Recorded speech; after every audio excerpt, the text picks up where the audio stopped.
Innal hamdalillah nahmaduhu wa nasta'inuhu wa nastaghfiruh wa na'udzu billahi min shururi anfusina wa min sayyiati a'malina.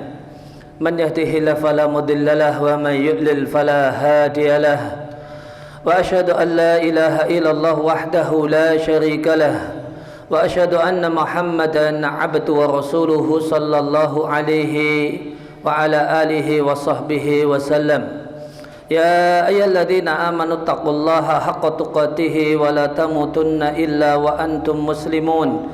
Ya ayyuhan nasu taqu rabbakumul ladzi khalaqakum min nafsin wahidah wa khalaqa minha zawjaha wa batha minhuma rijalan katsiran wa nisaa'a wattaqullaha alladzi tasaaluna bihi wal arham innallaha kana 'alaikum raqiba. Ya ayyuhalladzina amanu taqullaha wa qulu qawlan sadida yuslih lakum a'malakum wa yaghfir lakum dhunubakum wa may yuti'illaha wa rasulahu faqad faza fawzan 'azima. Amma ba'du fa ya ibadallah usikum wa nafsi bittaqwallah faqad fazal muttaqun. Kaum muslimin jamaah salat Jumat rahimani wa rahimakumullah, adalah sahabat Nabi yang kaya raya, yaitu Abdurrahman bin Auf radhiyallahu taala anhu pernah mengatakan tentang dirinya, falaqad ra'aituni walau rafa'tu hajaran larjautu an usiba tahtahu dhahaban aw fiddatan. Sungguh aku ingat tentang keadaan diriku, seandainya aku mengangkat batu, memindah batu dari tempatnya, niscaya aku berharap di balik, niscaya aku sangat berharap di balik batu tersebut terdapat emas atau perak. Maka Allah Subhanahu wa taala memberkahi Abdurrahman bin Auf dengan sebab doa Nabi sallallahu alaihi wasallam, sehingga tangan beliau adalah tangan yang menghasilkan keuntungan. Seandainya cuma geser-geser batu yang ada di dekat beliau saja, semuanya bisa jadi sumber duit, semuanya bisa jadi sumber kekayaan. Semua yang beliau pegang, semua yang beliau lihat, itu nanti bisa jadi duit dalam nilai yang tidak sedikit. Bisa jadi emas, bisa jadi perak. Oleh karena itu, maka ketika beliau meninggal dunia, maka beliau adalah seorang yang sangat kaya raya.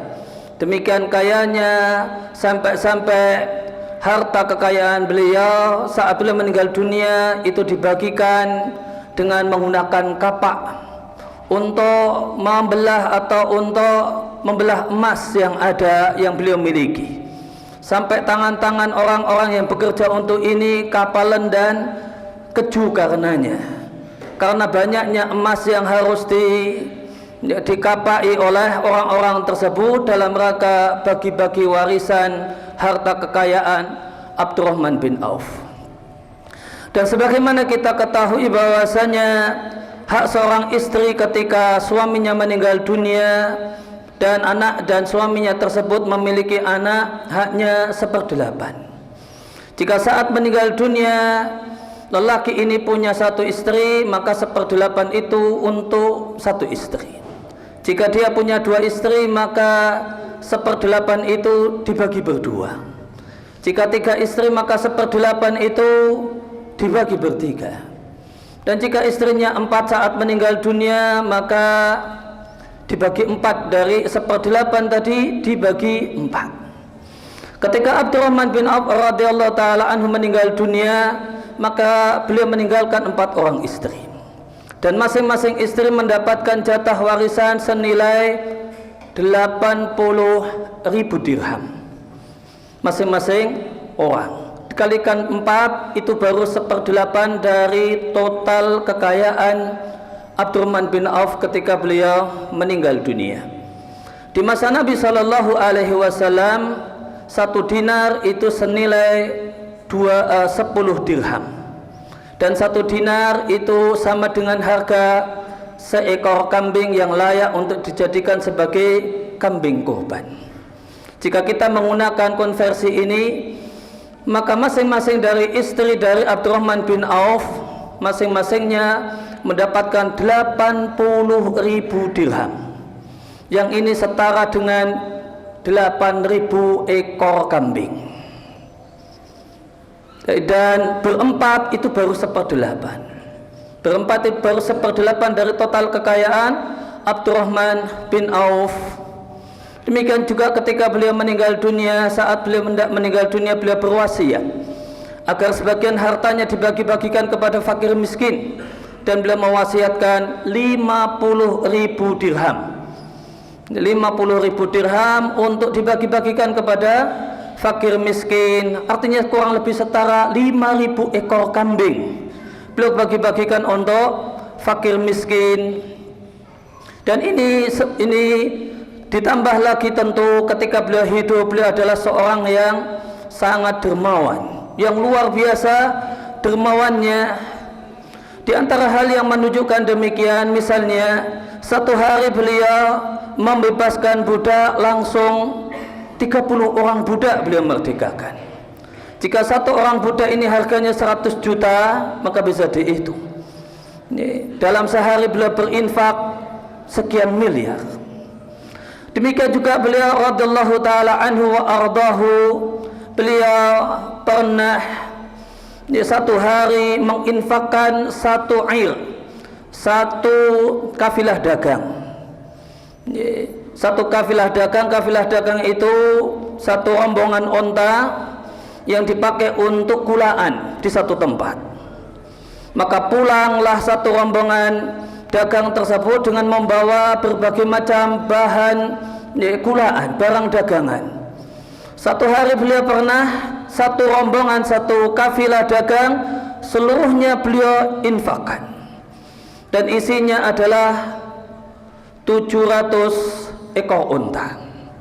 Itu satu kulaan. Ketika beliau kulaan itu perlu kendaraan 700 unta untuk ngangkut barang dagangan beliau. Dan 700 ekor unta itu untanya plus semua barang dagangannya yang ada di atas unta tersebut, semuanya beliau infakkan. Seandainya harga unta saja 100 juta, kemudian barang dagangan yang dibawa oleh unta tersebut 100 juta, maka bisa dilihat berapa besaran infak yang beliau keluarkan di jalan Allah Subhanahu wa taala.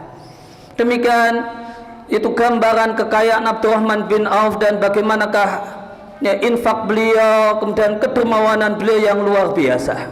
Dan itulah yang menjadi sebab beliau menjadi manusia istimewa, salah satu dari ashrah mubasysyaruna bil jannah.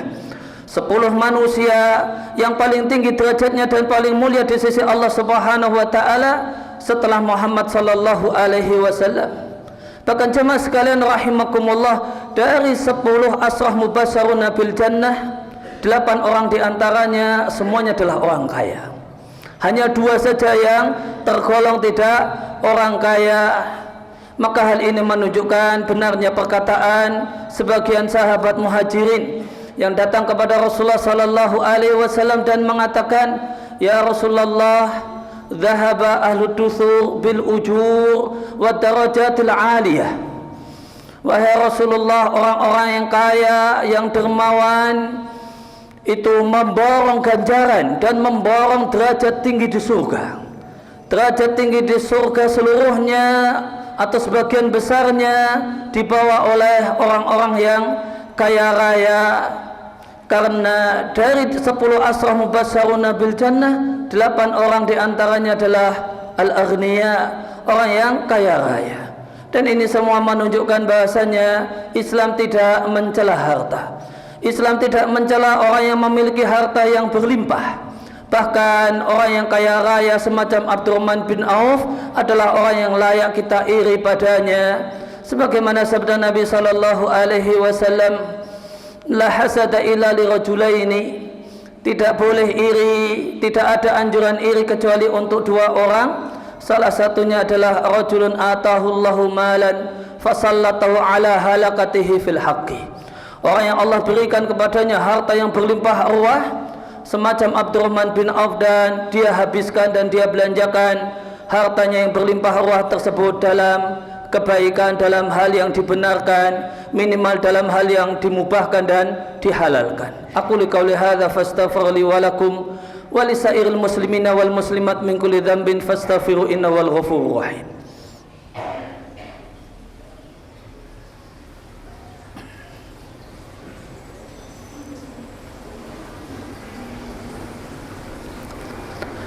Alhamdulillah alladzi hadana li hadza wa ma kunna linahtadiya laula an hadana Allah.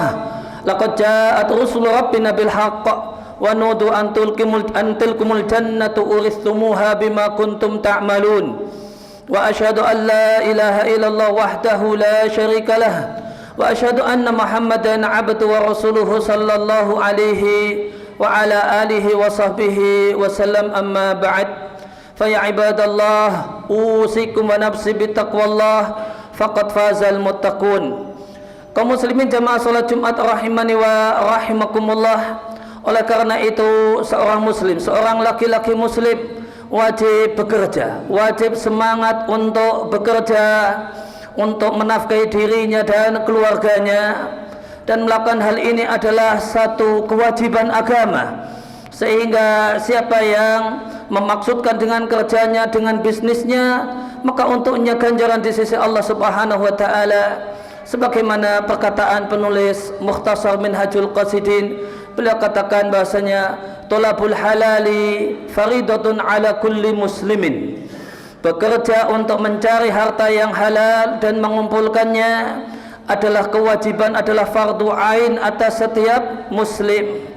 Karena setiap dari kita tentu perlu makan, perlu memenuhi kebutuhannya, dan itu tidak akan terwujud kecuali dengan bekerja mencari harta yang halal. Oleh karena itu hukumnya bekerja mencari harta yang halal adalah satu kewajiban. Dan kita hidup di zaman yang apa-apa perlu duit. Zaman dahulu tidak ada sekolah, dan sekarang kita hidup di zaman tidak mungkin tidak sekolah, dan semuanya perlu biaya, semuanya perlu uang. Oleh karena itu seorang muslim, wabil khusus para suami, wajib menjadi orang-orang yang semangat untuk bekerja mencari rezeki Allah Subhanahu wa taala. Karena harta itu adalah satu hal yang mulia, manakala yang pertama diambil dari sumber yang halal, kemudian yang kedua diambil tidak dengan rakus sehingga meninggalkan ibadah kepada Allah Ta'ala, kemudian yang ketiga dibelanjakan dalam ditunaikanlah haknya, zakat dan yang lainnya, kemudian yang keempat dan dibelanjakan dalam hal-hal yang minimal hukumnya mubah. Semoga Allah Subhanahu wa taala memberikan kepada kita semua kemudahan segala urusan, baik urusan dunia maupun urusan akhirat.